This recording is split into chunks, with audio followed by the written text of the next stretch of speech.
a senhora Marilda Alecrim, diretora-presidente do IPCF. Eu desejo uma boa noite a todas as pessoas aqui presentes, aos edis, a todos aqueles que acompanham essa sessão remotamente.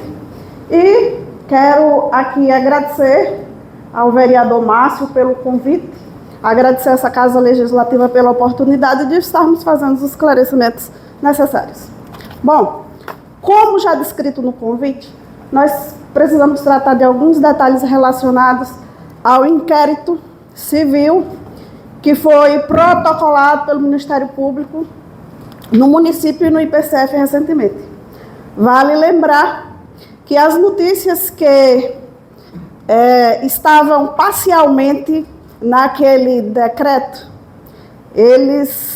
elas foram se insurgindo na sociedade, inclusive nessa casa, de forma parcial e distorcida.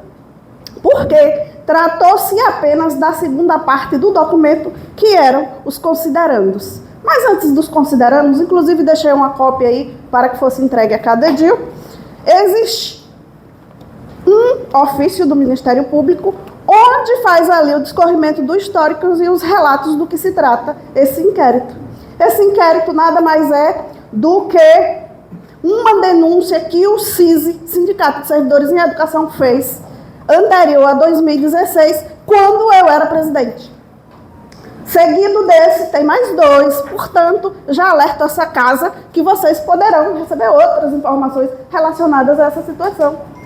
Houve mais um outro em 2017 e 2018. E nós não só fizemos para o Ministério Público, não. Nós fizemos para a CGU, nós fizemos para a Receita Federal, nós fizemos para o Ministério Público Federal, porque dos recursos do município que devem ser destinados ao IPCF, existem recursos carimbados, como o do Fundeb e o da Saúde, que são aqueles que a Constituição define os percentuais que deverão ser aplicados nessas áreas. Nós fizemos, não nos arrependemos e, se precisar, faremos novamente.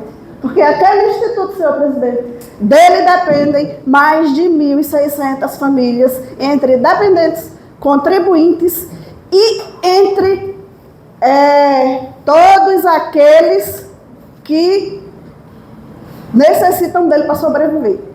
Cabe esclarecer que aquele inquérito se referia à falta de repasses entre os anos de 2001 a 2016, dos quais o IPCF e o município prestaram todos os esclarecimentos e apresentaram toda a documentação solicitada.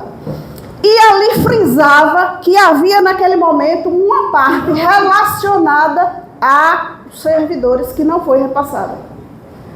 Mas nós queremos dizer que nós avançamos muito, porque hoje o município tem uma legislação específica que, se o gestor deixar de repassar a parte do servidor, isso se caracteriza crime de apropriação indébita e pode dar cadeia. Relacionado à parte das partes que foram parceladas e a parte patronal, desse período também houveram várias pendências. No entanto, apontei aí todos os termos de parcelamento, deixei protocolado nessa casa, todos eles foram parcelados. Uma vez que o débito é parcelado para o Ministério do Trabalho e a Justiça, ele deixa de existir. Assim sendo, eu preciso esclarecer que esse inquérito não se tratava de débitos desta gestão, que inclusive deixei também aí com todos os vereadores a cópia da CRP. Está aqui, todos têm uma cópia aí. Essa CRP foi emitida, mais precisamente, no dia 6/5 deste ano, 2025, e é válida até o dia 2/11 de 2025. Quando existem débitos, o Ministério da Previdência não emite esse documento. Para se emitir esse documento, além dos débitos previdenciários precisarem necessariamente estar quitados, existem alguns outros pré-requisitos que todos precisam estar quites. Então, até o dia 6/5/2025, tudo estava quitado tranquilamente no IPCF. Portanto, é a prova de que esse documento não se refere a este período, a este ano e a esta gestão. Agora também eu preciso esclarecer que nos repasses previdenciários de janeiro de 2001 a julho de 2005, nós já tivemos, por esse gestor que aí está, Elmo Nascimento, repasses de parcelamento de R$ 32.462.289,13. Repasses patronais mais a parte do servidor, R$ 107.523.856,71, totalizando R$ 139.986, aliás, R$ 139.986.154,84. Com isso, nós queremos dizer que hoje o IPCF e seus contribuintes não precisam mais esquentar a cabeça com medo daquele fantasma, se ia dormir aposentado e acordar sem receber o seu salário. Informamos também que no ano passado, durante 4 meses, parte dos repasses foram suspensos devido a uma situação que houve aqui nessa casa, onde houve uma controvérsia em uma votação de entendimentos do regimento e como ela se deu. Então, aquilo dali foi questionado na Justiça, e sendo questionado na Justiça, o prefeito suspendeu algumas partes do repasse do patronal até que regularizasse ou a Justiça desse um retorno. No entanto, em novembro de 2024 foi regularizado. Este ano, senhor presidente, o prefeito informou em junho que, devido a algumas quedas de receita, uma parte do recurso do IPCF seria regularizada em outubro. E o que foi que nós fizemos? Nós cumprimos os protocolos. O que é que manda fazer os protocolos? Conversar com o prefeito. Nós conversamos com o prefeito. O prefeito apresentou as contas e a parte em relação ao repasse muito pequena. Chamamos os conselhos, tratamos com os conselhos e apresentamos qual era a proposta para fazer a regularização. Analisada pelos conselhos, eles entenderam que o prefeito que aí está, que foi quem regularizou e moralizou o IPCF, tem know-how para fazer os repasses, haja vista a consideração de falta de repasse e irregularidade só se dará com o virar do ano. Como a proposta foi feita para regularizar em outubro, então estamos nos prazos. Ao mais, senhor presidente e caros edis, eu quero dizer para vocês o seguinte: estamos aqui e estamos ali cuidando de um patrimônio coletivo do qual eu sou contribuinte, futura dependente, como também o meu esposo, que está ali me olhando, é servidor público, contribuinte e dependente. Jamais nos daríamos o desfrute de estar nos desfazendo daquilo que é um patrimônio nosso e de todos que dele dependem. Mas um fato também nos chama a atenção, é que pela segunda vez nessa casa, se diz maldosamente que a presidente do IPCF está recebendo seu salário irregular. É improcedente e é maldosa essa informação. O meu salário é pago conforme a legislação em vigor, artigo 78 do nosso regime jurídico. É pago tanto o meu salário como o foi de todos os presidentes que me antecederam de 92 para cá. Por quê? O que diz a regra do regime jurídico? Diz que nós podemos optar tanto pelo salário do cargo, que é 13.980, isso é público, está em todos os portais, como podemos optar pelo nosso salário de carreira mais 50% do cargo. Não foi a Marilândia que inventou essa regra, não fui eu que criei essa regra. Essa regra existe no regime jurídico do município e de 92 para cá, todos os servidores que passaram por ali e geriram aquele instituto receberam e recebem dessa forma. Portanto,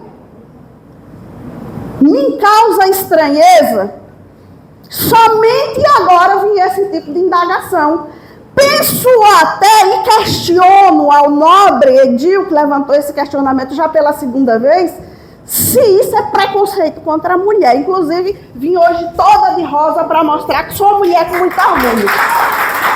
Por que os homens que por ali passaram sempre receberam desta maneira, nunca foram rechaçados, tratados como se fossem marginais e estivessem roubando aquele instituto? E agora que uma mulher assume, simplesmente recebendo e tratando o instituto da mesma forma como foi tratado, cumprindo e respeitando toda a legislação, é considerada como uma moleca que possivelmente estaria desviando recursos dali para ter um salário privilegiado. Diga-se de passagem, um salário do qual se disse que ultrapassa o teto do município. Ora, Senhor, a Constituição Federal diz que o teto do município é o salário do prefeito, R$25 mil. A lei orgânica diz a mesma coisa. Então, de onde surgiu essa informação? Ela surgiu simplesmente para tentar me ridicularizar e a sociedade me olhar com os olhos de que eu sou corrupta? Pois as portas do Instituto estão abertas, assim como o Tribunal de Contas está lá. Mensalmente, qualquer processo que nós fazemos de pagamento ali é gerado um processo administrativo para que haja transparência e dar satisfação ao Ministério, ao Tribunal de Contas e aos dois conselhos. E se precisar, daremos a essa casa porque não temos o que esconder. Está tudo exposto no portal de transparência do Instituto, tanto quanto do TCM. Se vocês tiverem alguma dúvida e não quiserem se reportar ao Instituto, vão lá no portal. Agora não vem aqui mentir, não.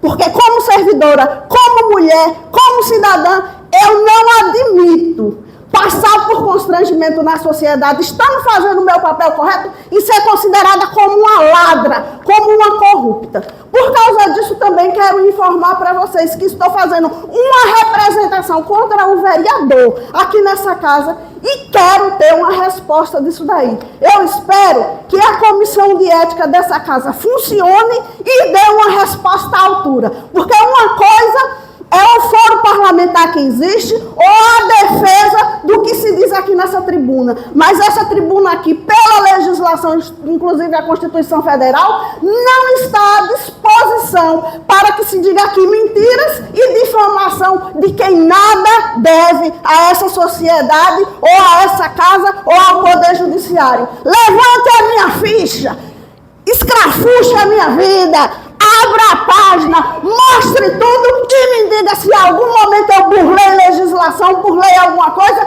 para vir fazer alguma coisa indevida. Não preciso disso, sou funcionária de carreira. O que eu tenho, eu consegui com trabalho, com suor. Filha de garimpeiro, filha de uma doméstica, semi-analfabetos. Tenho aqui meus irmãos, meu marido, minha sogra, alguns parentes e muitos amigos, mas para dizer para vocês o seguinte, não caí ali de paraquedas. Eu cheguei ali porque sou capacitada, tenho uma formação exigida pelo Ministério da Previdência.